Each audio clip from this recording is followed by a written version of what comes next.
오늘 하나님께서 주시는 말씀은 히브리서 10장 1절에서 27절까지 말씀입니다. 히브리서 10장 전체 말씀인데요. 그냥 읽기는 1절부터 27절까지만 봉독하도록 하겠습니다. 제가 봉독하겠습니다. 율법은 장차 오는 좋은 일의 그림자요 참 형상이 아니므로 해마다 늘 드리는 바 같은 제사로는 나오는 자들을 언제든지 온전케 할 수 없느니라. 그렇지 아니하면 섬기는 자들이 단번에 정결케 되어 다시 죄를 깨닫는 일이 없으리니 어찌 드리는 일을 그치지 아니하였으리요. 그러나 이 제사들은 해마다 죄를 생각하게 하는 것이 있나니 이는 황소와 염소의 피가 능히 죄를 없이 하지 못함이라. 그러므로 세상에 임하실 때에 가라사대 하나님이 제사와 예물을 원치 아니하시고 오직 나를 위하여 한 몸을 예비하셨도다. 전체로 번제함과 속죄제는 기뻐하지 아니하시나니 이에 내가 말하기를 하나님이여 보시옵소서 두루마리 책에 나를 가르쳐 기록한 것과 같이 하나님의 뜻을 행하러 왔나이다 하시니라. 위에 말씀하시기를 제사와 예물과 전체로 번제함과 속죄제는 원치도 아니하고 기뻐하지도 아니하신다 하셨고 이는 다 율법을 따라 드리는 것이라. 그 후에 말씀하시기를 보시옵소서 내가 하나님의 뜻을 행하러 왔나이다 하셨으니 그 첫 것을 폐하심은 둘째 것을 세우려 하심이니라. 이 뜻을 쫓아 예수 그리스도의 몸을 단번에 들이심으로 말미암아 우리가 거룩함을 얻었노라.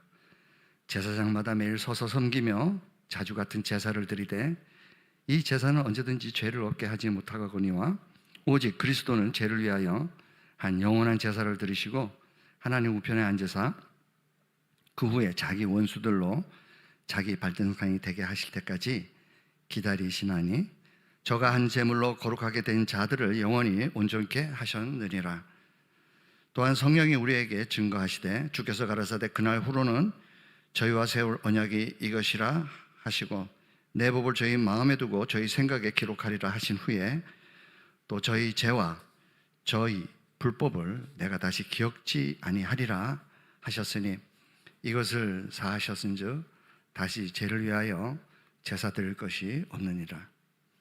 그러므로 형제들아 우리가 예수의 피를 힘입어 성소에 들어갈 담력을 얻었나니 그 길은 우리를 위하여 휘장 가운데로 열어놓으신 새롭고 산 길이요 휘장은 곧 저의 육천이라. 또 하나님의 집 다스리는 큰 제사장이 계심에 우리가 마음의 뿌림을 받아 양심의 악을 깨닫고 몸을 맑은 물로 씻었으나 참 마음과 온전한 믿음으로 하나님께 나아가자. 또 약속하신 이는 미쁘시니 우리가 믿는 도리의 소망을 움직이지 말고 굳게 잡아 서로 돌아보아 사랑과 선행을 격려하며 모기를 패하는 어느 사람들의 습관과 같이 하지 말고 오직 고나여 그날이 가까움을 볼수록 더욱 그리하자. 우리가 진리를 아는 지식을 받은 후 짐짓 죄를 범한 즉 다시 속죄하는 제사가 없고 오직 무서운 마음으로 심판을 기다리는 것과 대적하는 자를 소멸할 맹렬한 불만 있으리라. 아멘. 오늘 하나님의 나라가 가까웠으니 회개하고 복음을 믿으라 라는 제목으로 히브리서 10장 전체 은혜의 말씀을 나누도록 하겠습니다. 우리가 그동안 쭉 살펴보면은 예수님이 멜기세덱의 반차를 이은 대제사장이라는 것을 5장서부터 히브리서는 말씀하고 계셨습니다. 우리에게 알려주고 있었죠. 그래서 그 히브리서 5장서부터 시작됐던 그 예수님의 대제사장직 사역, 아론보다 더 월등한 사역, 그리고 7장에 와서는 그 멜기세덱의 반차를 따른 그 대제사장직이 얼마나 아론의 반차보다 위대한가를 그렇게 우리에게 설명해 주었습니다. 또 8장에 와서는 새 언약의 기초가 바로 대제사장인 예수 그리스도의 보혈에 의해서 성립이 되었다라고 또 우리에게 알려주는 것이죠. 특별히 9장에 오면은 그런 말씀이 있었어요. 이 새 언약은 바로 유언이다라고, 그렇게 하나님의 유언이다라는 것이죠. 왜냐하면은 이 유언은 항상 죽은 후에야 효력이 나타난다. 그 이야기는 이 새 언약은 이제 더 이상 바꿀 수가 없다는 거예요.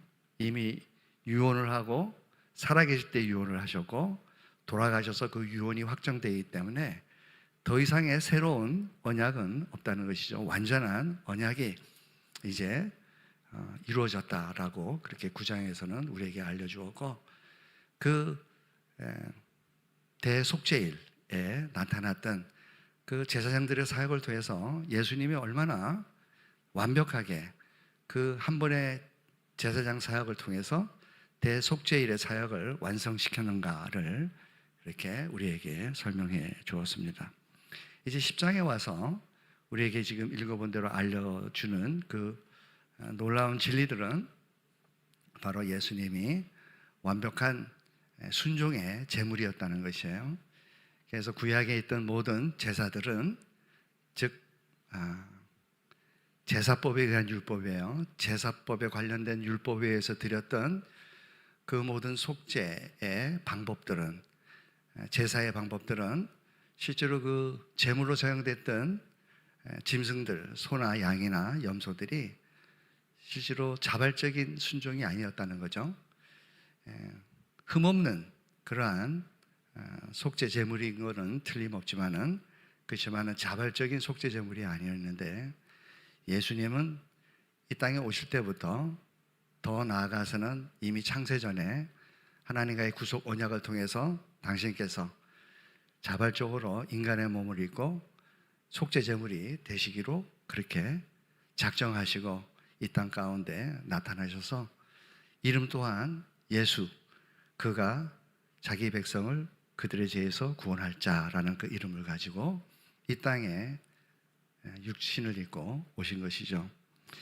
그것을 우리에게 지금 알려주면서 예수님의 그 자발적인 순종, 즉 구약에 나타났던 비자발적인 그 제물보다 얼마나 아름다운 제물인가, 그리고 얼마나 효력이 높겠는가를 우리에게 알려주면서, 이제 그동안에 계속해서 대제사장직에 대한 예수 그리스도의 그 대제사장직은 사실은 1장부터 10장까지 계속 이어왔어요. 한 번도 누락된 적이 없죠. 하나님 우편에 앉은 예수 그리스도를 통해 가지고 끊임없이 우리에게 예수님의 대제사장직이 얼마나 그 놀라운 하나님의 사랑의 표현인가, 그리고 그 십자가를 참으신 그 예수 그리스도의 그 놀라운 인내하심과, 그리고 그 집중력, 어떻게 보면은 그 열심, 우리를 구원하시기 위하여 참으로 눈물과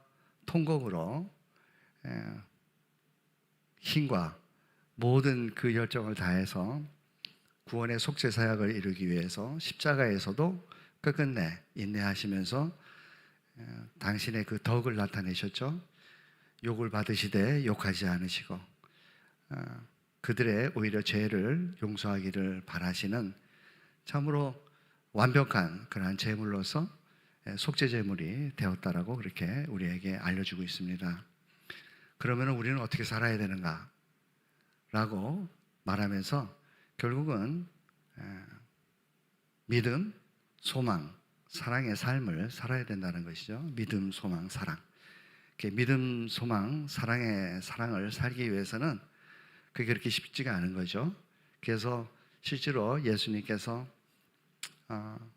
대제사장으로 계시는 은혜 보좌 앞에 우리가 나아갔을 때, 그때 우리는 예수 그리스도의 보혈에 의해서 다시 한번 참 마음, 즉 깨끗한 마음을 가지게 될 것이며, 그리고 우리가 우리 마음 안에 기록되어 있는 그 생명의 말씀들, 그 계명의 말씀들이 다시 빛을 발하게 될 것이며, 우리는 지혜를 얻을 것이며 뿐만 아니라 양심의 악을 깨닫고, 그리고 거짓 없는 믿음으로 참으로 믿음, 소망, 사랑의 삶을 이루게 된다는 것이죠. 근데 여기에서 히브리서는 참으로 놀라운 예수 그리스도의 사랑, 하나님의 사랑, 성령의 능력을 우리에게 계속 알려주고 있지만은, 끊임없는 경고를 하고 있습니다. 굉장히 무서운 경고였죠. 2장에서 우리에게 보고 이런 큰 구원을, 즉 하나님께서 인간의 몸을 입고 이 땅 가운데 와서 구원을 이루셨다면은 그 구원을 얼마나 소중한 구원인가. 그런데 그 구원을 등한시 여겨서는 안 된다. 너희가 떠내려가는 그러한 경우가 있어서는 안 된다라고 그렇게 말씀하셨고, 3장에 가서는 이스라엘의 백성들을 가리키면서 또 경고를 하셨어요. 그래서 그들이 순종이 없었기 때문에 실제로 그들은 믿은 것이 아니다. 그렇기 때문에 하나님께서 그들을 가나안 땅에 들어가기 전에 다 광야에서 멸망을 시켰다라고 얘기하면서, 너희들 또한 만약에 너희들이 믿음이 있다고 하지만은 순종이 없다면은 그 믿음은 죽은 믿음이다라고 그렇게 경고를 하셨죠. 5장에 와서는 너희들이 젖만 먹는 어린아이가 됐기 때문에, 너희들이 자라지 못하기 때문에 결국은 하나님께서 주시는 그 모든 은혜와 사랑을 깨닫지 못하고 그저 기초에만 머무는 그러한 신앙생활을 하는 것에 대해서 또 5장에서 경고를 해 주었습니다. 그때 경고는 굉장히 충격적인 그러한 경고였죠. 왜냐하면 이스라엘 백성들이 겪었던 하나님의 놀라운 복음들을 그들은 다 외면해버렸다고 그렇게 되어 있죠. 그것이 뭐였냐면은 한번 비침을 얻고 또 하늘의 은사를 맛보고 성령에 참여한 바도 되고, 그리고 내세의 능력도 체험하고 하나님의 음성도 다 들었지만은 그들은 그것을 그냥 자신들을 향한 하나님의 기적과 표적이 자신들의 어떤 축복이고 그것이 자신들의 믿음으로 착각하고 실제로 그들은 믿지 않았다. 그렇기 때문에 그들은 결코 회개의 자리로 나을 수 없을 것이다. 그들이 그렇게 하는 그 모든 행위들은, 그리고 그들이 그것을 누렸다고, 그런 기적들과 표적들을 체험했다고 하면서 하는 그런 모든 행동들은, 그리고 죄를 짓는 그러한 불순종들은 바로 하나님을 2번 십자가에 못 박히는, 하나님을 모욕하는, 예수님을 모욕하는 일이 될 것이다라고 그렇게 경고를 했습니다. 그리고 이제 10장에 와서 하는 이 경고죠. 굉장히 무서운 경고입니다. 뭐냐면은 또 5장에서 말한 것 동일하게 너희가 만약 짐짓 죄를 범한다면은 너희는 결코 구원을 받지 못한다라고 그렇게 우리에게 알려주고 있는 것이죠. 이 짐짓 구원을 받지 못한다는 건 우리가 어떤 의미의 말씀인지 살펴보겠습니다. 어쨌든 우리가 어떻게 살아야 되는가라고 그렇게 질문할 때 믿음, 소망, 사랑으로 살아야 되는데요. 그렇게 살기 위해서는 은혜의 보좌 앞에 나와야 되는 것이죠.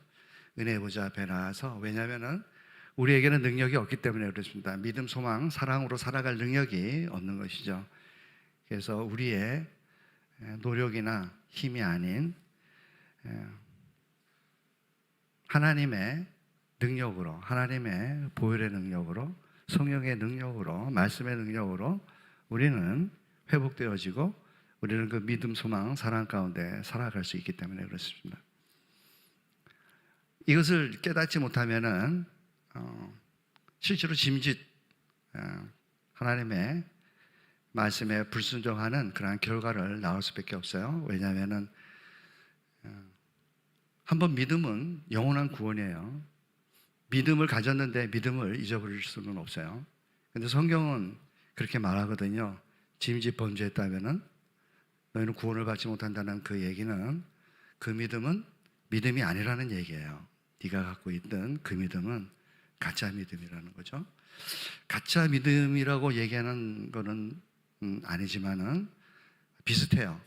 왜냐하면은 우리의 인생 가운데에서 모든 정보들을 접할 때, 전에도 말씀드렸지만은 우리는 오감을 통해서 그 정보들을 취합하게 됩니다. 그리고 그 모든 오감으로 취합된 그 정보들은 우리의 이성을 통해서 지식으로 남게 되는 것이죠. 근데 구원받은 백성들은 믿음으로 구원을 받잖아요. 그래서 믿음이라고 그러면은 그 믿음의 정의가 뭐냐면은 믿음은 바라는 것의 실상이고 성경에서 말하는 대로 말하면은 믿음은 바라는 것이 실상이요 보지 못하는 것의 증거라고 이렇게 말씀하고 있습니다. 즉 우리가 오감으로 느낄 수가 없는 거예요, 실질적으로. 왜냐하면 보이지 않고 추상적인 것이기 때문에. 그래서 지식으로 만들려면은 보이고 만질 수 있고 냄새가 나고 또 들릴 수 있는 그러한 거야지만은, 하나님의 말씀은, 이 믿음은 추상적인 것들을 인식하는 거거든요. 그렇기 때문에 실제로 그런데 실상이고 증거라고 그러니까, 실상이라는 것은 실체라는 얘기잖아요. 근데 그 실제로 오감을 통해서 통과하지 않았는데 하나님의 말씀이 오감을 통과한 것처럼 실상으로 가지게 된다는 거죠. 증거를 가진다는 얘기는 그 실상을 확신하고 한 걸음 더 나가서 신뢰하고 행동하게 된다는 그런 의미거든요. 그러니까 믿음, 그 추상적인 것들이 믿음을 통해 가지고 실상이 되는 거예요. 그리고 행동으로까지 나아가게 된다는 것이 성경이 말하는 믿음의 정의죠. 그리고 또 성경에서 또 말씀하고 있는 게 있죠. 믿음은 들음에서 나고 들음은 하나님의 말씀으로 나는 거라. 그러니까 믿음에 만약에 우리가 이야기를 할 때는 항상 하나님의 말씀과 그리고 성령의 그 통찰력이 필요한 거예요. 왜냐하면 실제로 하나님의 말씀이라는 그 정보를, 즉 성경 66권에 있는 모든 내용들을 그걸 간추린다면 사도신경이 되겠죠. 너희의 믿는 믿음이 무엇입니까? 라고 물으면은 우리는 사도신경으로 우리의 믿는 믿음의 내용은 전능하사 천지를 만드신 하나님을 내가 믿사오며 하면서 믿습니다, 믿습니다, 믿습니다라고 그렇게 고백을 하는 거죠. 그래서 하나님의 말씀을 믿는 믿음으로, 그러니까 믿음은 들으면서 나고 들으면 하나님의 말씀을 믿는 거기 때문에 믿음은 항상 하나님의 말씀이 우리에게 실상이 되는 거예요. 그걸 다른 말로 하면 진리가 되는 거죠. 아까 말씀대로 모든 의미와 가치, 이 세상에 있는 피조물들의 의미와 가치는 오감을 통해서 정보가 이성으로 조합되어서 지식을 가지지만은 하나님의 그 진리들은 성령 하나님의 통찰력에 의해 가지고 우리의 오감이 아니에요. 성령님의 오감이라고 할 수 있는 성령님의 통찰력에 의해서 하나님 말씀이 체계화되어서 우리의 믿음을 통해서 우리에게 진리가 되는 거죠. 그래서 이 세상에 있는 정보를 얻듯이 성경에 들어가서도 학문을 연구하듯이 얼마든지 지식으로 가질 수 있는 거죠. 그래서 우리는 과연 내가 믿는 믿음이 성경에서 말하는 믿음인지 아닌지를 확인을 해 봐야만 되는 것이죠. 많은 경우에 제 인생에서 보면은 예수님을 만나기 전까지는 그저 산에 다니면서 배낭에 내 인생의 꿈이 배낭에 소주 2병 정도 넣고 하루 종일 산을 다니다가 이렇게 맛있는 안주로 해가지고 한잔하고 내려오는 그러한 삶이 제 인생의 목표였습니다. 광인의 삶이라고 제가 미국에서 퇴임할 때 그렇게 표현을 했던 적이 있었는데요. 그런 삶을 살다가 예수님을 만나고 난 다음에 저는 증거를 수집하기 시작했어요. 과연 믿을 만한, 저에게 놀라운 그런 기적과 같은 일이 제 삶 가운데 일어났는데 이게 과연 어떤 의미와 가치가 있는 것인지, 이게 하나님으로부터 온 건지 안 그러면 내가 착각하고 있는 건지, 그것을 확실하게 규명할 필요가 있었죠. 그래서 증거를 수집하기 시작했습니다. 증거를 수집할 수 있는 방법은 교회 가서 듣는 길밖에 없었어요. 그리고 교회에 저를 인도하셨던 목사님들에 의해 가지고 신앙 서적들을 추천받고 그 신앙 서적들을 열심히 읽고 모자라서 모든 저와 비슷한 이런 기적과 표적을 나타내는 단체는 정말로 다 다녀본 것 같아요. 하여튼 10개 정도 손으로 꼽으라면 꼽을 수 있을 것 같아요. 기억나는 대로 말씀드리면은 사랑의 교회 다락방 순원으로 열심히 순장님 밑에서 교육도 받았던 적이 있고요. 또 미국에서 목사가 됐을 때는 목회자 그 제자 훈련도 또 미국에 있는 오정현 목사 담임 목사를 했을 때 그때 가서 받기도 하고, 또 베델교회 LA에 있는 손희식 목사님, 거기는 은사, 말하자면 섬기는 그 은사 위주의 소그룹으로 또 부흥한 교회였죠. 그런 교회도 열심히 가서 또 훈련에도 임했고, 이단도 많이 갔던 것 같아요. 특별히 부산에 이름을 잊어버렸는데 4단계 회계라고 그걸 하는 그런 이단 모임에도 열심히 다니고, 또 이유빈의 예수전도협회 공개죄 사상이에요. 그래서 그게 모이면 무조건 자기 진죄를 사람들 앞에서 다 고백해야 돼요. 그게 구원을 받는다고 하니까. 이단들은 참 여러 종류의, 제가 가정교회도 있죠. 또 예수전도단도 또 열심히 또 섬기고, 하여튼 두 날개도 했어요. 또 뭐 있을까? 하여튼 또 교회 성장, 또 그런 집회, 교회 성장을 한 거, 또 심지어는 신사도 운동까지 다 어떻게 보면은 하여튼 신기하고 뭔가 새로운 것이 있다면은 다 이렇게 한번 경험을 해봤던 것 같아요. 그것도 있네요. 유광수 다락방도 열심히 테이프를 들었었어요. 굉장히 은혜가 되더라고요. 근데 한 가지 그들의 공통적인 특징이 있어요. 제가 그들을 내가 자신 있게 문제가 있다라고 얘기를 할 수 있는 것은, 믿음으로 구원을 받는 건 맞는데 그들은 항상 순종이 빠져 있어요. 그리고 다른 걸로 다 대체를 해요. 회개로 또는 보혈로, 우리가 회개 보혈 다 맞죠. 하나님의 은혜로 이렇게 한 가지씩만 얘기를 해요. 그걸로 다 구원을 받는다고 제가 늘 말하는데 퉁친다고 그러는데요. 퉁쳐버려요.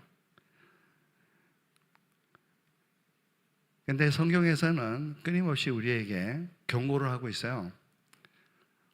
네가 아무리 나한테 와가지고 주여 주여 하면서 네가 신앙생활을 하면서 나타냈던 너의 모든 은사들과 너의 치적들을 나에게 보고한다 그래도 내가 그것을 인정하지 않겠다라고 그렇게 말씀하는 거죠. 불법을 행한 자들아 나에게서 떠나가라. 그러면서 내가 열매를 보고 너를 판단하지, 나무를 볼 때 열매를 보고 판단하지 결코 나무만 보고 판단하지 않는다라고 그렇게 말씀을 하셨죠. 오늘 보면은 새 언약에는 우리의 불법을 영원히 기억지 않는다고 그러잖아요. 그죠? 근데 실제로 그 마태복음 7장에서 그 천국문에서 문이 닫히고 쫓겨나는 그 사람에게는 뭐라고 호칭을 붙여면 불법을 행한 자야 이렇게 얘기하거든요. 그러니까 기억하고 있었던 거죠. 하나님께서. 그 얘기는 사실 그 사람이 믿음으로 구원받는 믿음이 아니라는 거죠. 다른 거는 우리가 알 수가 없어요. 어떻게 그 믿음이 진짜 믿음인지, 구원 못 받는 믿음인지. 그 사람들은 스스로 이를 갈거든요. 그건 뭐냐면 자기는 믿었다는 거예요. 틀림없이. 그런데 하나님의 평가는 내가 너를 도무지 모르겠다라고 그렇게 말씀하는 거죠. 그거는 지금 말씀대로 이쪽에서 얻었던, 피조물 세계에서 얻던 오감에 의해서 가졌던 이성으로 파악됐던 지식으로 하나님의 말씀을 이해하고 그것을 적용해 왔던 것이 아닌가. 그렇게밖에 우리는 추정할 수밖에 없는 거죠.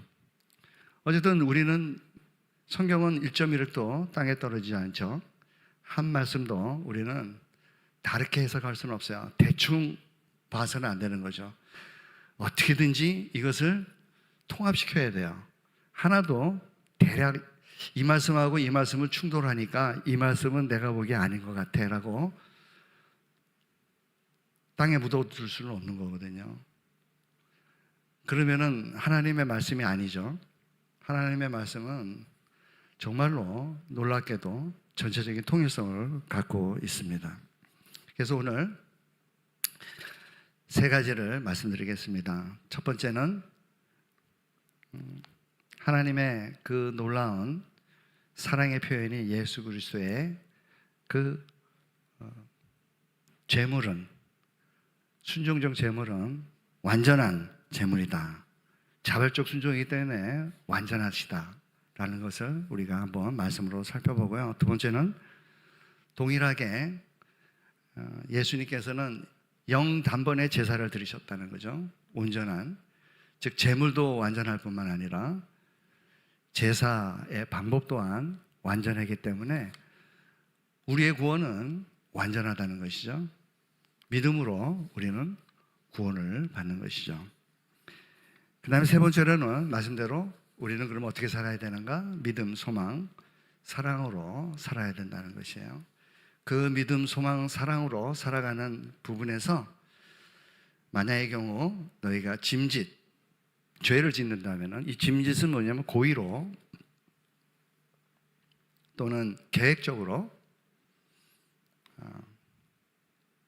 사전에 미리 죄를 짓기로 작정하고 죄를 짓는다면 그거는 더 이상 믿음의 사람이 아니다라고 그렇게 정의를 내는 그 부분도 한번 살펴보도록 하겠습니다.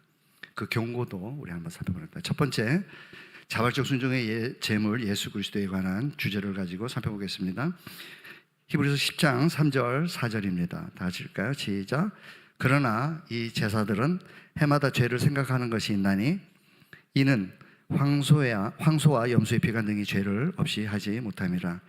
이 구약 제사의 한계를 말하는 거죠. 5절부터 읽겠습니다. 그러므로 세상에 임하실 때에 가라사대 하나님이 제사와 예물을 원치 아니하시고 오직 나를 위하여 한 몸을 예배하셨도다. 전제로 번제함과 속죄제는 기뻐하지 아니하시니.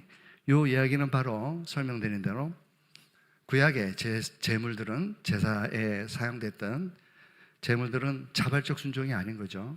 그렇지만 예수 그리스도께서는 자발적 순종으로 이 땅에 오셔서 이제 십자가에 못 박히게, 제물로서 십자가에 못 박히게 되는 것이죠. 그래서 히브리서 10장 7절에 그렇게 되어 있습니다. 시작. 이에 내가 말하기를 하나님이여 보시옵소서 두루마리 책에 나를 가리켜 기록한 것과 같이 하나님의 뜻을 행하려 왔나이다 하시니라. 요 내용의 말씀이 시편에 그대로 기록되어 있어요. 그러니까 즉 예수님께서 그렇게 표현을 하신 거죠. 하나님이여 보시옵소서 내가 하나님의 뜻을 행하려 왔나이다.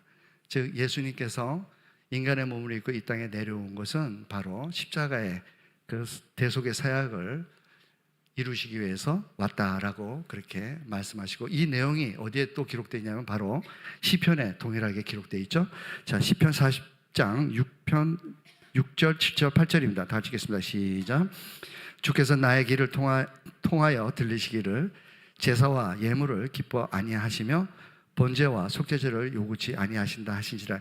요 얘기는 자발적 순종의 제물을 요구한다는 그 강조점을 이야기하기 위해서 구약의 그 제물보다 월등한 예수 그리스도의 제물을 지금 설명하기 위한 내용이지, 구약의 제물이 엉터리였다, 전혀 소용이 없었다라는 건 아니에요. 자, 그래서 시편 40편 7절 읽겠습니다. 시작. 그때 내가 말하기를 내가 주의 뜻 행하기를 즐기오니 주의 법이 나의 심중에 있나이다 하였나이다. 여기서 나의 하나님이여 하는 것은 예수님을 가리켜 말씀하시는 거죠. 예수님이 내가 주의 뜻 행하기를 즐거우니 주의 법이 나의 신중에 있나이다 하였나이다. 자, 이 이야기를 지금 이 히브리서 기자는 시편에 있는 내용들을 다시 인용해 가지고 그대로 시편 40편에 있는 내용을 그대로 인용하는 거죠. 8절 9절의 그 내용입니다. 동일한 내용이죠. 시작. 위에 말씀하시기를 제사와 예물과 전체로 번제함과 속죄제는 원치도 아니하시고, 요거는 시편 40편 6절 말씀이죠. 제사와 예물을 기뻐하지 않으시며 번제와 속죄제를 요구치 아니하신다. 요 내용을 그대로 히브리서 10장 8절에 인용해서 반복적으로 우리에게 알려주고 있는 것입니다. 그래서 히브리서 10장 9절입니다. 그 위에 말씀하시기를 보시옵소서 내가 하나님의 뜻을 행하러 왔나이다 하셨으니 그 첫 것을 폐하심은 둘째 것을 세우려 하심이니라. 그래서 실제로 완전한 그 제물로서 성도들의, 즉 당신의 자녀들, 하나님께서 예정하신, 하나님께서 예수님에게 맡겨주신 그 성도님들을, 교회의 성도님들을 하나님께서는, 예수님께서는 구원하시기 위하여 인간의 몸을 입고 제물로서 사용되기 위하여 기쁘신 뜻대로 오셨다는 겁니다. 그래서 이분 이제 히브리서 10장 10절입니다. 읽겠습니다. 시작. 이 뜻을 쫓아 예수 그리스도의 몸을 단번에 들이심으로 말미암아 우리가 거룩함을 입었노라. 우리가 거룩함을 입는 유일한 방법은 다른 방법이 없는 거죠. 바로 예수 그리스도의 보혈 아니면은 우리는 거룩함을 입을래야 입을 수 없는 것이죠. 왜냐하면 죄 사함이 피 없이는 안 이루어지잖아요. 그죠? 그렇기 때문에 우리가 죄를 지었으면 반드시 죄 사함이 이루어지고 그 결과 우리의 거룩함이 회복되는 것인데, 바로 예수님께서 살과 피와 물을 가지고 이 땅에 오신 거죠. 그래서 인간의 몸을 입으셨기 때문에 그 살과 피와 물로 인하여 우리는 거룩함을 얻을 수 있다라고 말씀드릴 수 있는 것입니다. 히브리서 10장 11절 12절입니다. 다시 읽을까요? 시작. 제사장마다 매일 서서 섬기며 자주 같은 제사를 드리되 이 제사는 언제든지 죄를 얻게 하지 못하거니와 오직 그리스도는 죄를 위하여 한 영원한 제사를 드리고, 즉 완전하게 성도들을 온전하게 하신 것이죠. 왜냐하면 바로 예수님께서 자발적인 그 순종의 제물이셨기 때문에 그 거룩하심, 놀라운 그 내용이 하나 있죠. 요한복음에 보면은 17장에 보면 대제사장적 기도가 나오잖아요. 그래서 전에도 말씀드렸지만은 대제사장이라는, 예수님이 대제사장이라는 이 놀라운 진리를 히브리서에는 끊임없이 우리에게 알려주고 있지만은 다른 성경에는 대제사장이라는 내용이 안 나오는데 요한복음의 17장에 보면은 대제사장적 기도가 나오죠. 그때 예수님께서 기도를 하실 때 뭐라고 얘기를 하시냐면은 하나님께서 내게 주신 그 자녀들을 내가 거룩하기 위해서, 거룩하게 만들기 위해서 내가 거룩하게 하였나이다. 즉 하나님의 말씀에 1.1핵이라도 땅에 떨어지지 않고 다 순종을 이루었나이다. 그러니까 하나님 저들을, 제가 이제 은혜의 보좌 앞에 나아갈 때 하나님께서 저들을 지켜보아여 주옵소서라는 그러한 기도를, 대제사장적 기도를 드렸죠. 우리의 거룩함을 위해서 예수님께서는 아기로 와서부터 어떤 경우라도 우리의 거룩함을 생각하면서 당신의 거룩함을 유지하셨다는 것을 볼 수가 있습니다. 심지어는 십자가에 못 박히기 전에도 또 십자가에서 피 흘려 그 고난을 당하실 때까지라도 여전히 우리의 구원과 구원의 완전을 위해서 하나님께서는, 예수님께서는 십자가에 못 박히신 그 고난을 당하셨다는 것을 알 수가 있습니다. 그렇기 때문에 우리는 그 거룩함에 있어서 완전하신 주님 뿐만 아니라 나를 완전하게 만드시기 위해서, 그 거룩함을 주시기 위해서 그 희생했던, 그 고난을 참으신 그 예수님, 그리고 이 모든 것을 기획하시고 우리를 사랑하기 위하여 어떤 방식으로 우리를 구원하기 위하여 참으로 도저히 불가능한 죄만 지을 수밖에 없는 우리의 그 죄 오염의 문제, 죄책의 문제를 십자가에서 해결하시는 그 놀라운 하나님의 지혜 그리고 하나님의 사랑을 우리는 찬양하지 않을 수가 없는 것이죠. 온전한 정신이라면, 정말 내가 믿음이 있다면, 이 하나님의 말씀을 진리로서 내가 인식이 되어졌다면 우리는 진정으로 하나님만을 바라보며 하나님만이, 예수님만이 나의 인생의 모든 것이라고 고백하며 살아가지 않을 수가 없는 것입니다. 히브리서 10장 13절입니다. 다 같이 읽을까요? 시작. 14절까지 읽겠습니다. 시작. 그 후에 자기 원수들로 자기 발등상이 되실 때까지 기다리시나니. 제가 12절을 뺐던 것 같은데요. 읽었나요? 그냥 넘어갈게요. 제가 읽을게요. 히브리서 10장 12절에는 뭐라 되어 있냐면요. 다시 10절부터 11, 12 다시 읽어드릴게요. 이 뜻을 쫓아 예수 그리스도의 몸을 단번에 들이심으로 말미암아 우리가 거룩함을 얻었노라. 이 설명은 드렸죠. 제사장마다 매일 서서 섬기며 자주 같은 제사를 드리되 이 제사는 언제든지 죄를 없게 하지 못하거니와 옛날에 제사장들은 그랬다는 거예요. 그렇지만은 대제사장 예수 그리스도께서는 죄를 위하여 한 영원한 제사를 단번에 드리신 거죠. 하나님의 우편에 앉으셨다라고 그렇게 표현하고 있습니다. 즉 모든 제사장들은, 구약에 있는 제사장들은 계속해서 일을 해야만 했어요. 그래서 거기는 의자가 없었죠. 그렇지만 예수님께서는 이제 자리에 앉으셨다는 것은 무엇을 뜻하면은 완전한 구원을 성취했다라고 그렇게 우리에게 알려주고 있는 것이죠. 그 표현이 바로 예수님께서 은혜의 보좌 앞에 앉아 있는 것입니다. 그렇지만은 항상 이미와 아직이라는 그 개념을 성경에서는 우리에게 알려주고 있어요. 그래서 이미 우리는 예정 가운데서 구원을 받았죠. 그래서 부르심을 받았고 우리는 거듭나게 되었어요. 하나님의 은혜로서.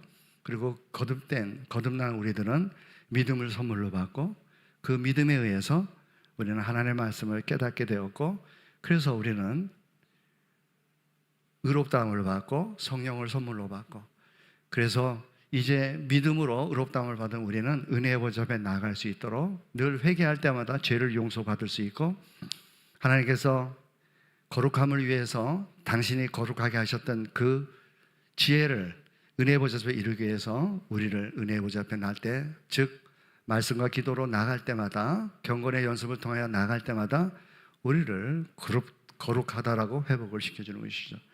그래서 의롭다, 거룩하다 하시는 우리들을 순종을 통해서 성령께서 함께 하심으로 말미암아 행하게 하심을 따라 우리가 순종함으로 말미암아 우리는 하나님의 형상을 갖추게 되는 것이죠. 아담에게 주었던 그 하나님의 형상이 실제로 새로운 피조물로서 우리는 갖추게 되는 것입니다. 그것이 바로 하나님께서 영광번호에 드린 예수님께서 은혜의 보좌 앞에 앉아있는 결과라고 우리는 알 수가 있습니다. 그래서 아직의 그 사역이 그렇지만 남아있는 거죠. 13절 14절입니다. 시작. 그 후에 자기 원수들로 자기 발등상이 되게 하실 때까지 기다리시나니 저가 한 재물을 거룩하게 된 자들을 영원히 온전케 하시느니라. 방법이 뭐죠? 어떤 식으로 이 아직의 은혜의 보좌 앞에 나올 때마다. 그래서 구약에 보면은 전에 말씀드린 대로 멜기세덱의 반차에 대한 이야기가 창세기에 나오잖아요. 그래서 창세기 15장에서부터 14장부터 나타나죠. 그러니까 아브라함을 이렇게 승전하고 돌아온 아브라함을 맞이하면서 떡과 포도주를 갖고 나타났던 그 멜기세덱 대제사장의 반차를 이은 그 예수님을 설명하면서 우리가 살펴보았는데요. 근데 구약에 그 멜기세덱에 대한 내용이 시편에 나와요. 시편에. 저도 설명했던 것 같은데 읽기도 하고요. 거기 보면은 110편에 나오죠. 거기 보면은 멜기세덱의 반차 앞에 나온 모든 사람들이 어떻게 된다고요? 청년들이라는 거예요. 청년들. 새벽 이슬 같은 청년들이다라고 그렇게 표현을 하고 있어요. 성경에서는 늘 우리에게 전에도 말씀드렸지만은 뭐 장로, 집사, 권사, 과부 뭐 이런 식으로 나누지만은 다 똑같은 성도들이에요. 과부에게 한 말이 장로님에게 한 얘기고 또 집사님에게 한 말이 그냥 일반 성도에게 한 다 진리죠. 너는 이만큼 순종을 해야 된다. 너는 이만큼 순종을 해야 된다. 그런 건 아니죠. 예. 그래서 우리가 여자의 그 어떤 교회에서의 헌신, 직분에 대해서도 살펴봤을 때 잘못 오해하기 때문에 즉 갈라디아에 있어서 얘기한 것은 그리스도 안에서 여자나 남자나 종이나 자유자나 다 하나인 거죠. 다 동등하다라고 그 표현됐던 그 진리 안에서 우리는 그 진리를 무너뜨리지 않고 그 디모데 전서라든지 고린도 전서에 나와 있는 그러한 내용들을 우리는 통합할 수가 있었습니다.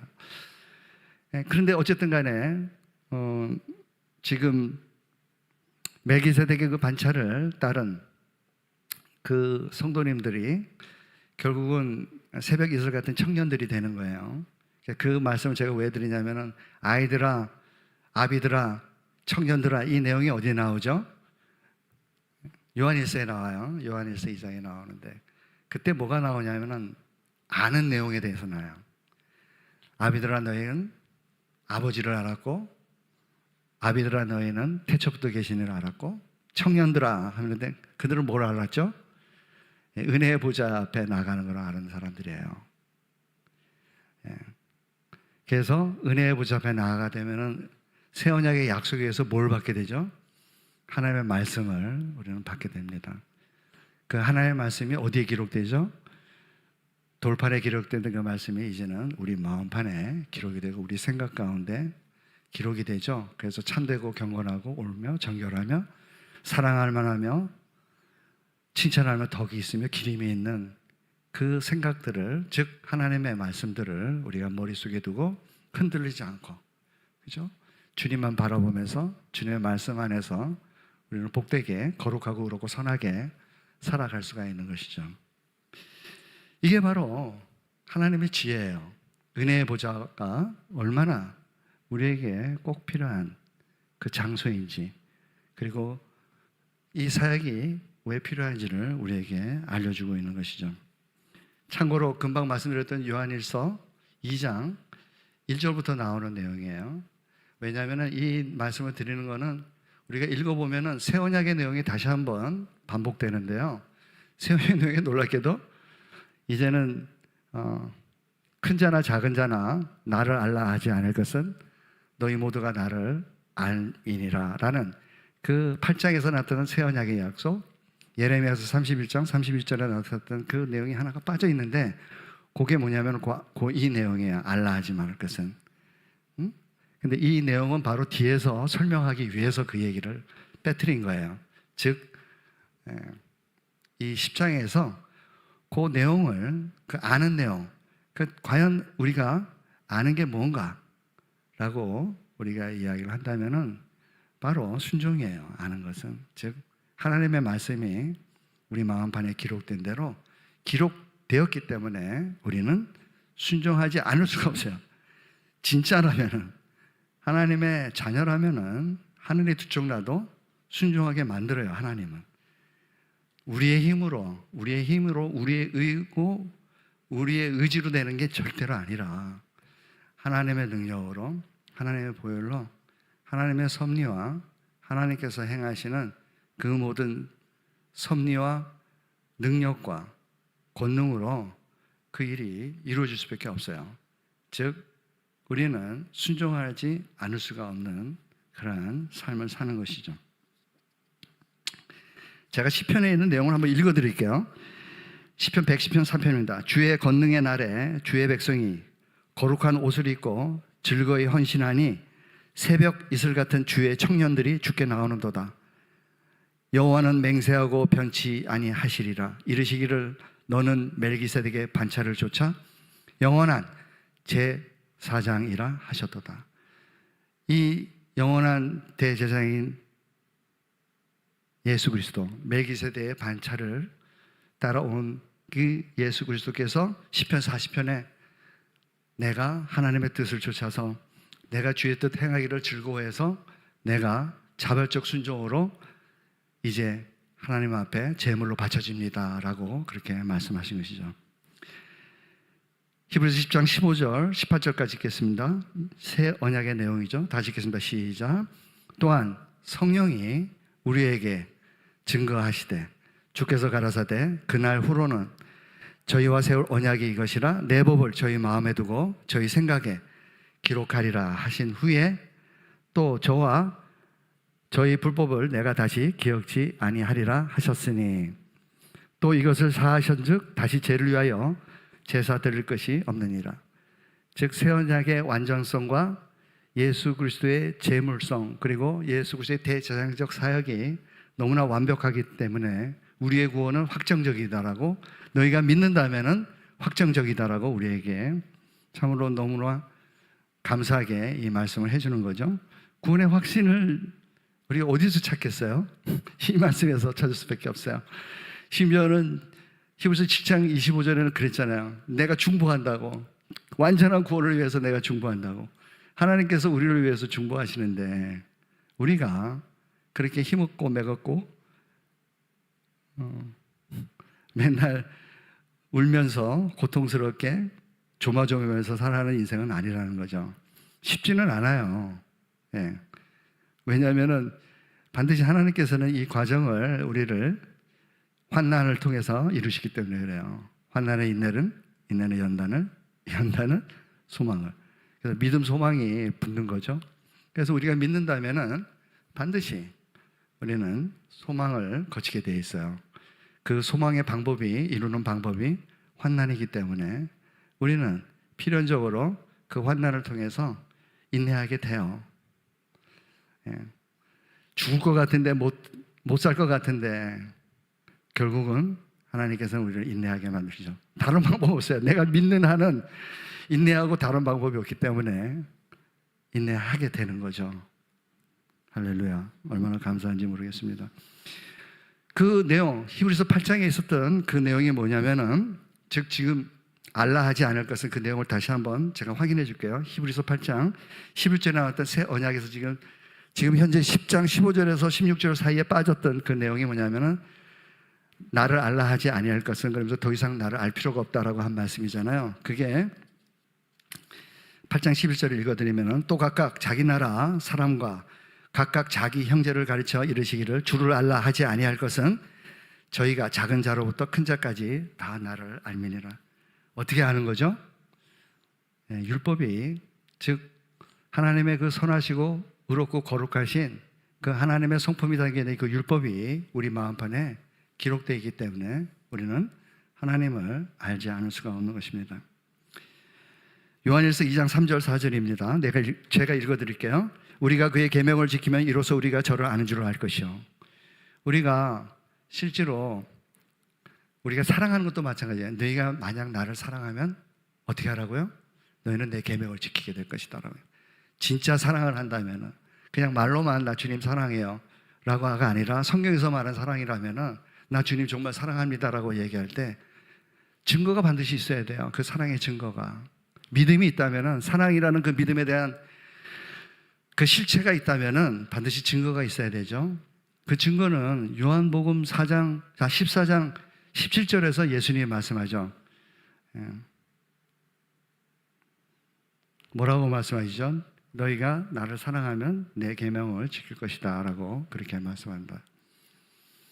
요한 1서 2장에 그렇게 얘기를 해요. 너희가 만약에 나를 안다면은 너희는 내 계명을 지킬 것이다 라고 이야기합니다. 요한 1서 2장 3절 4절 읽어드릴게요. 우리가 그의 계명을 지키면 이로써 우리가 저를 아는 줄로 알 것이요. 이게 증거예요. 우리가 이 계명을 지켜서 하나님을 더 이상 너희들은 알 필요가 없다라고 하신 그 새 언약의 말씀은 무슨 말씀이냐면 너희들은 반드시 내 계명을 지키게 될 것이다. 나의 능력으로, 나의 보혈의 능력으로, 성령의 능력으로, 말씀의 능력으로 내가 너희들을 반드시 순종케 할 것이다 라는 거예요.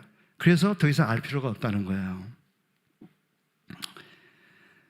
요한일서 2장 4절을 뭐라 하냐면 저를 아노라 하고 그의 계명을 지키지 않은 자는 거짓말하는 자요 그 진리가 그 속에 있지 아니하리라.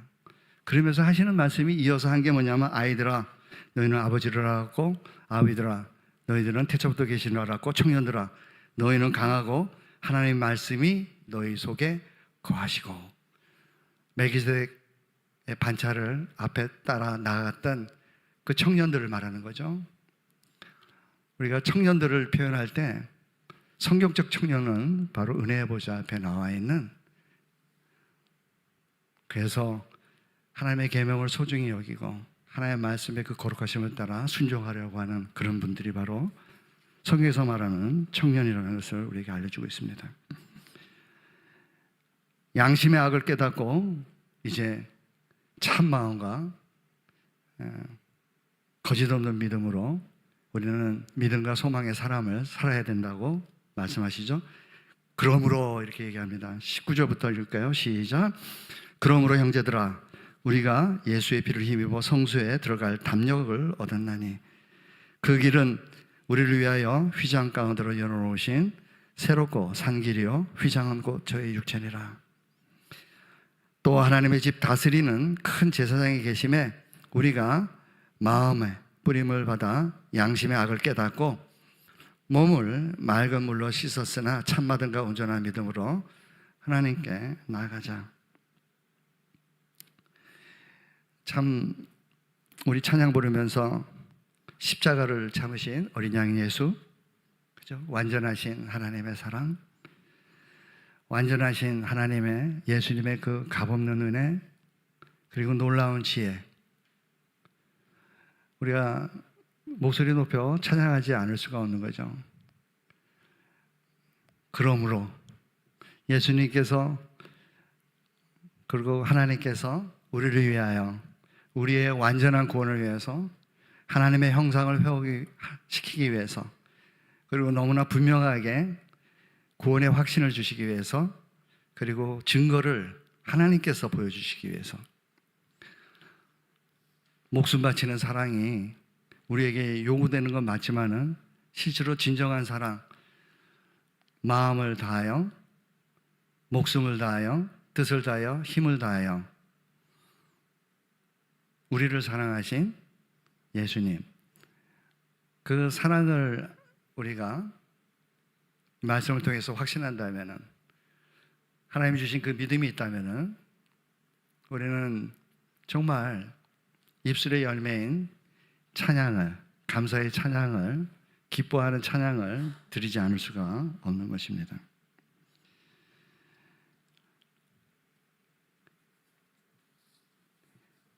히브리서 10장 23절 읽겠습니다. 시작. 또 약속하신 이는 미쁘시니 우리가 믿는 도리에 소망을 움직이지 말고 굳게 잡아. 그래서 참 마음과 온전한 믿음이라고 그랬잖아요. 그 온전한 믿음, 그 믿음으로 우리는 찬 소망을 얻기까지 인내하지 않을 수가 없는 거죠. 그래서 우리의 믿는 도리, 이 믿는 도리가 뭐죠? 마지막 모습이 어떤 모습이에요? 우리의 모습이 하나님의 형상으로 순종의 그 열매를 맺으며 감사와 찬양과 기쁨으로 늘 은혜의 보좌 앞에 가서 지혜를 얻고 회복되어지고, 그리고서 뭘 기대하는 거죠? 우리가 새하늘 새 땅에 우리는 주님과 참으로 그 완성의, 구원의 완성의 순간을, 최종적 완성의 순간이죠. 이미 이루어졌지만은 그 감격한 순간을 우리는 기대하면서 소망으로 살아가는 거죠. 그때 우리는 뭘 드려야 될까요? 주님을 만나면 존귀와 영광과 능력을 주님께 돌려드리는 거예요. 무릎을 꿇고 너무나 황송하게 쓰레기통에서 광인과 같은 삶을 살던 우리들을, 여러분들까지 껴서 죄송하지만 저 경우에는 그래요. 그런 저를 도대체 알 수 없는, 저항할 수 없는 은혜, 거부할 수 없는 그 사랑으로 강권적으로 몰아가시면서 너는 존귀하다, 너는 거룩하다, 너는 의롭다. 그곳까지 내가 반드시 너를 갈 거다 라는 믿음을 제가 갖고 아직은 아니지만은 제 마음 안에 끊임없이 죄와 싸우려고 그러고 죄에 대해 불쾌함을 느끼고 적어도 짐짓 죄를 범해서는 안 된다는 그 하나님의 경고를 받아들이며 실제로 하나님이 나같이 의지력이 없는, 능력이 없는 그 볼품없는 인생을 하나님께서 이렇게 사용하시는구나. 그 고마움과 그 감사를 마음껏 표현하고 싶죠. 그게 제 소망입니다.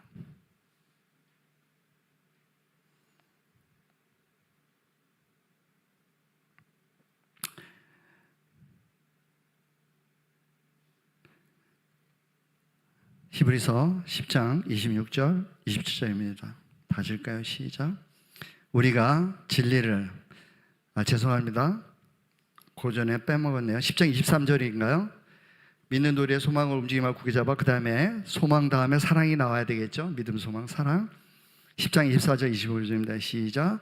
서로 돌아보아 사랑과 선행을 격려하며 모이기를 패하는 어떤 사람들의 습관과 같이 하지 말고 오직 권하여 그 날이 가까움을 볼수록 더욱 그리하자.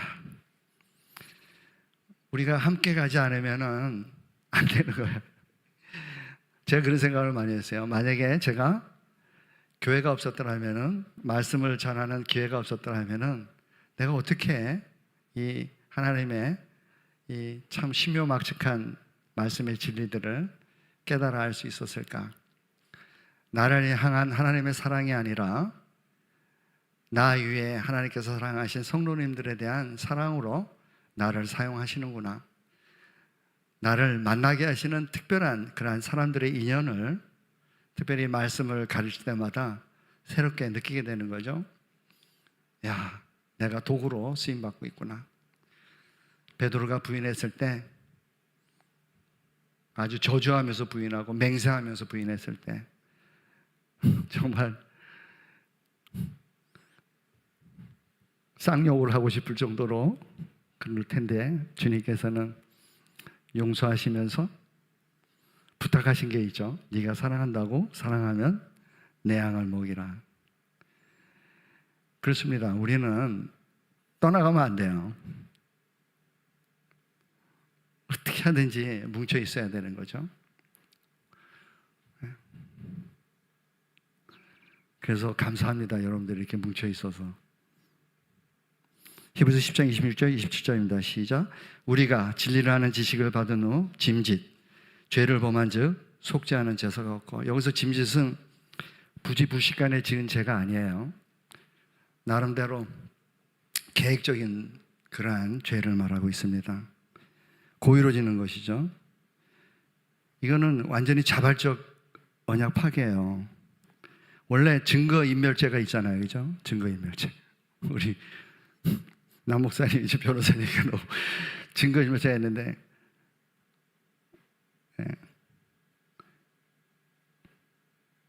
증거를 어떻게든지 없애려고 그러겠죠.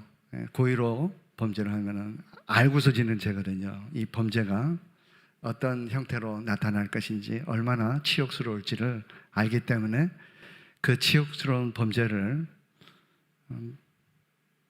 막기 위해서 은폐하는 거죠. 근데 은폐하는 거 말고 더 악질적인 죄가 있는데, 그게 뭐냐면 변조하는 거예요. 헷갈리게 만드는 거죠. 제가 말씀드렸던 그 수많은 범죄 집단들, 특별히 작년에 제가 그것이 알고 싶다, 그것을 본 프로가 있었는데, 그게 나왔던 게 다락방, 유광수 다락방이에요. 그게 이름이 전에 그냥 다락방만 하는데 이름이 거창하게 변했더라고요. 세계복음화 전도협회. 하여튼 좋은 것들은 이달은 다 갖다 붙이는 것 같아요. 신천지도 그렇고 새하늘 새 땅 계속 말하면서 아마 모르는 사람들은 저 한영호 목사 맨날 저 새하늘 새 땅 얘기하는데 저 신천지 쪽 아니야? 그런 식으로 생각할 수도 있겠어요. 하여튼 이 더러운 놈들은 너무 심했다. 이건 취소하겠습니다. 하여튼 그렇게 뭔가 범죄를 하기 위한 그들의 집단적인 그 히스테리라고도 볼 수 있어요. 다 그 진리를 왜곡시키는 거예요. 어느 하나만 특정화시켜가지고. 그 다락방 유광수가 말할 때 너무 은혜가 됐던 거는 제가 사나이 교회 다락방에 다닐 때였으니까 그때가 벌써 몇 년이에요 그러면은 벌써 40년이 가까이 돼 가잖아요. 40년은 아니구나. 한 35년 정도 돼 가는 것 같아요. 30년이 됐나. 가물가물합니다. 그런데 그러니까 이름도 비슷한 데다가 그 사람들이 얘기한 게 뭐냐면은 사단을 이겨야 된다요. 사단을 꺾으면은 그게 바로 믿음이고 그것이 구원받는다는 거예요. 그러니까 제가 원래 저한테 나타난 표적이 담배를 3일 만에 나사렛 예수 그리스도의 이름으로 명하느니 담배를 피게 하는 귀신아 묶임을 받고 떠나가라. 그 주문이 아니죠. 기도문을 적어준 대로 3일 동안 그거를 주문처럼 외우고 다녔거든요. 그리고 담배가 끊어진 거예요. 그러니까 그 유광수 다락방이 얼마나 그죠? 진리같이 느껴졌겠어요. 그래서 그 당시에는 이제 주로 그게 부산인가 대구에서도 시작한 운동이기 때문에 수많은 목사들이 그게 다 빠졌었어요. 그래가지고 맨날 테이프로 돈 주고 우편으로 받아가지고 그냥 매일 열심히 들었죠.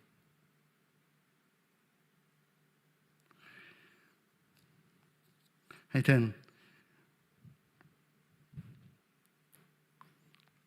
짐짓죄를 범하기 위해서 진리를 왜곡시키면 안 되는 거죠.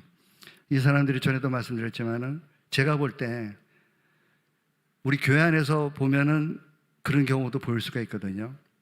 아까 말씀대로 믿음을 통한 진리가 이성을 통한 지식이 교회 안에서 섞일 수가 있는 거죠.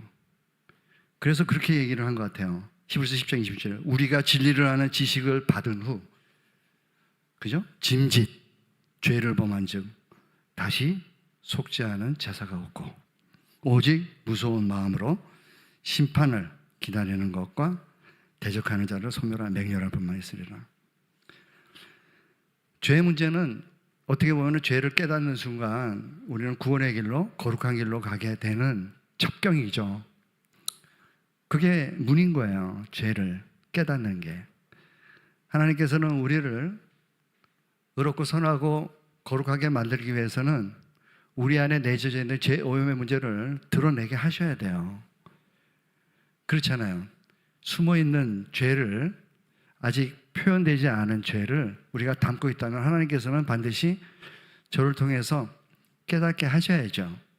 그래야지 하나님의 백성이 되는 거죠. 하나님의 형상으로 회복되기 위해서는. 그래서 하나님께서는 우리에게 계명을 마음판에 두시고 우리가 죄를 지었을 때 우리는 괴로워하지 않을 수가 없는 거예요. 수치심을 느끼지 않을 수가 없는 거예요. 혐오감을 느끼지 않을 수가 없는 거예요. 그리고 그것을 해결하기 위해서 몸부림치지 않을 수가 없는 것이고 그렇게 우리가 몸부림칠 때 그때 하나님께서는 은혜로 하나님의 능력으로 우리의 의지가 아닌